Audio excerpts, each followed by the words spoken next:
예, 장관님 다음 총선에 출마 예정인 현직 검사들이 몇 명이나 됩니까? 그거 저한테 물으시는 건 이상한 질문 아닌가요? 네, 알고 계시면 좀 이상할 뻔했습니다. 이 사법기관과 준사법기관인 판검사들에 대해서는 본인이 맡고 있었던 재판이나 수사의 공정성, 그 외관을 보호하기 위해서 출마 전까지 좀 냉각기를 가져야 된다. 이런 지적들이 좀 있는데 알고 계십니까? 위원님께서도 판사하시다가 출마하셨으니까 더 잘 아실 것 같습니다. 아니 알고 계시냐고 그런 지적에 대해서. 그런 지적은 그냥 상식적인 얘기 아닌가요? 그러면 적절한 기간이 어느 정도 된다고 생각하십니까? 그걸 제가 말씀드릴 문제는 아닌 것 같습니다. 그 국회에 그 적절한 냉각기가 1년이다라는 내용으로 발의된 법안이 있습니다. 법원조직법하고 검찰청법 개정안인데요. 요거 관련돼서 법무부 부처 의견이 아직 제출이 안 되고 있습니다. 부처 의견 좀 제출해 줄 수 있겠습니까? 이건 내겠죠. 저는 그런 그 법안이라는 걸 알지 못했는데요. 네. 저희가 어차피 절차에 따라서 내야 되는 거니까 당연히 준비하겠습니다. 이게 지금 발의된 지 2년이 넘었거든요. 그러니까 부처 의견 좀 성실하게 제출해 주시고요. 요 발의된 법안에 따르면 이제 법정 기한이 2주 정도밖에 안 남았습니다. 그래서 좀 심사에 속도를 낼 수 있도록 협조해 주시면 좋겠습니다. 다음으로 아까 그 처음 질문에 답변하시면서 그 헌재 결정과 관련돼서 정확하게 헌재 결정 취지로 행정을 하겠다 이런 취지로 말씀을 주셨는데요. 제가 위원님 제가 잘 못 들었습니다. 예, 헌재 결정 정확하게 헌재 결정 취지대로 행정을 하겠다라는 취지로 답변을 주셨는데요. 존중한다는 취지입니다. 그 행정에는 시행령도 당연히 포함되는 거겠죠? 저는 그 헌재 결정이 시행령과 이 서로 양립될 수 있다고 생각합니다. 네. 그 헌재 결정 정본 혹시 수령하셨습니까? 다시 한번 헌법재판소 결정 정본 수령하셨어요? 청구인이시니까. 그 결정문 말씀이신가요? 네, 네. 결정문 봤습니다. 결정문 수령하셨어요? 정본이라고 말씀하시면 제가 잘 모르겠습니다만 제가 결정문 자체요. 재판관들이 서명한 결정문. 판결문. 판결문은 아직 못 네, 봤습니다. 못 받으셨죠? 그 결정문 수령을 하시고 나면 그 결정문 아직도 지금 결정문 본 사람이 없거든요. 그 결정문을 놓고 우리 평소에 얘기하듯이 정치적 레토릭이 아니라 정말 법률가로서의 양식을 가지고 그 시행령이 법률 해석의 취지에 맞는지 토론이 전 필요하다고 생각합니다. 그래서 뭐 국회법에 관련된 절차가 있으니까요. 저는 상임위 개최를 좀 요구하겠습니다. 법무부에서도 잘 준비를 해주셨으면 좋겠고요. 다음으로 인사검증 문제입니다. PPT 한번 좀 보여주시죠. 지난 6월 28일 날 국회에서 기자회견 하시면서 장관님이 그 정순신 국가수사본부장 후보자 낙마 직후에 지금 같은 시스템이면 이런 일이 반복될 것 같다라고 말씀을 주셨어요. 이 시스템이 그러면 좀 개선 방향을 찾고 있습니까 지금?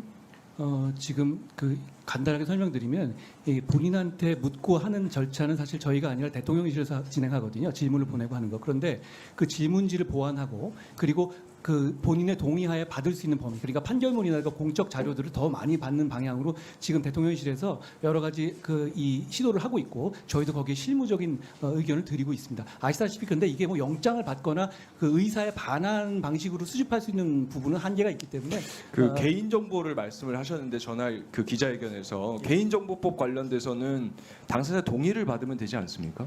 그렇죠. 판결문 같은 걸 확보하거나 할 때는 그리고 학적부를 확인하거나 할 때는 그냥 본인이 동의했다고 학교에서 내주지는 않거든요. 네. 학적부 내용 자체 굉장히 민감한 내용이 있기 때문에 그렇다고 해서 저희가 인사검증을 할 때마다 그 수많은 사람들의 자녀들의 학적들을 그대로 받아본다는 것도 조금 문제가 있을 것 같습니다. 그 개인정보 동의서 받으시지요. 대통령실을 받아서 그 자료를 진구해서 저희한테 넘겨주고 그 개인정보 제공 동의서가 수정될 필요성이 있다는 의견이 있습니다. 예. 한번 검토해서 의견을 주시면 좋겠고요. 정순신 후보자 관련돼서는 장관님 이 혹시 판결문 보셨습니까? 이게 춘천지방법원 제1행정부 2018년 9월 4일자 판결인데요. 그 후보자 지금 관련돼서 논란이 되고 있는 학폭 관련된 판결문입니다. 알고 계십니까? 전문을 보진 못했고요. 보도를 네. 통해서 내용을 봤습니다. 이 판결문에 지금 인사정보 관련해서 접근을 못했던 거죠. 알지 못했습니다. 확인을 못했던 거죠. 확인을 할 수 있도록 시스템 개선이 필요하지 않겠습니까? 그 방법을 찾고 있는데요. 의원님 이 법원 출신이시니까 더더욱 잘 아시겠지만 지금은 법원에서 저희한테 이 요구를 했었을 때 자료를 주고 있는 시스템은 아닙니다. 요구한 적 있습니까? 과거에 이런 거는 여러 차례 했었죠. 이번에는 법무부에서 요구한 적이 없죠, 아예. 이 건은 아니라 기본적으로 판결문을 요청하는 절차 자체를 했는데 안 됐던 경우는 과거에 이미 쌓인 전례입니다. 네, 그 제도를 개선을 하는 게 장관님 본업입니다. 그래서 지금 대통령실에서 법원행정처에다가 그 부분을 좀 의뢰를 뭐 해놓은 대통령실도 좋고 다 좋은데요. 장관님 본업이에요. 저희도 당연히 그 심리적인 걸 하고 있습니다. 인사정보관리단을 지휘 감독하시는 분이기 때문에 인사검증 시스템 개선하시는 거는 장관님 본업이에요. 예, 그렇습니다. 제가 아까 말씀드린 것처럼 책임감을 가지고 하겠다는 게 그 뜻입니다. 네, 그러니까 장관님께서 시스템 개선 방향에 대한 말씀을 저희한테 주실 수 있으면 좋겠어요. 그렇게 하겠습니다. 네. 그리고 한 달 됐지 않습니까? 한 달 정도 됐기 때문에 이 개선 시스템에 대해서 어느 정도 전 윤곽이 나와 있기를 기대했습니다. 빠른 속도를 내주시고요. 특히 잘 아시겠지만 윤석열 정부에 관련돼서는 잘못하고 있는 분야 1, 2로 인사검증이 계속 나옵니다. 이거 고치라는 국민들 요구가 있는 거예요. 본업에 좀 충실하는 법무부 장관의 모습을 보고 싶습니다. 특별히 강조를 드리고요. 그 다음에 업무 편람이요. 업무 편람 왜 계속 공개 안 하시나요? 위원님, 그거는 노하우에 관한 문제거든요. 그 부분을 공개하는 보세요. 것 자체는 보세요. 그 업무성에 큰 노하우에 지장이 됩니다. 개인정보 관련된 것도 있고 다 들어가 있을 텐데요. 장관님이 2번이나 이미 공개했다고 약속하신 겁니다. 위원님, 제 말을 다 해주셨으면 공개하다고 좋겠고. 약속한 적은 없어요. 제가 설명드릴 수 있는 자료를 만들겠다고 했지 그 자료를 제가 취지가 이 내용을 보고 그 내용에 대해서 이렇게 돼 있고 그리고 그 이후 의원님이 지적하신 이후에 대통령실에서 그 질문서를 아마 홈피에 바로 공개했을 겁니다. 그 이후에 저희가 그런 조치를 취했다는 점을 말씀드립니다. 네.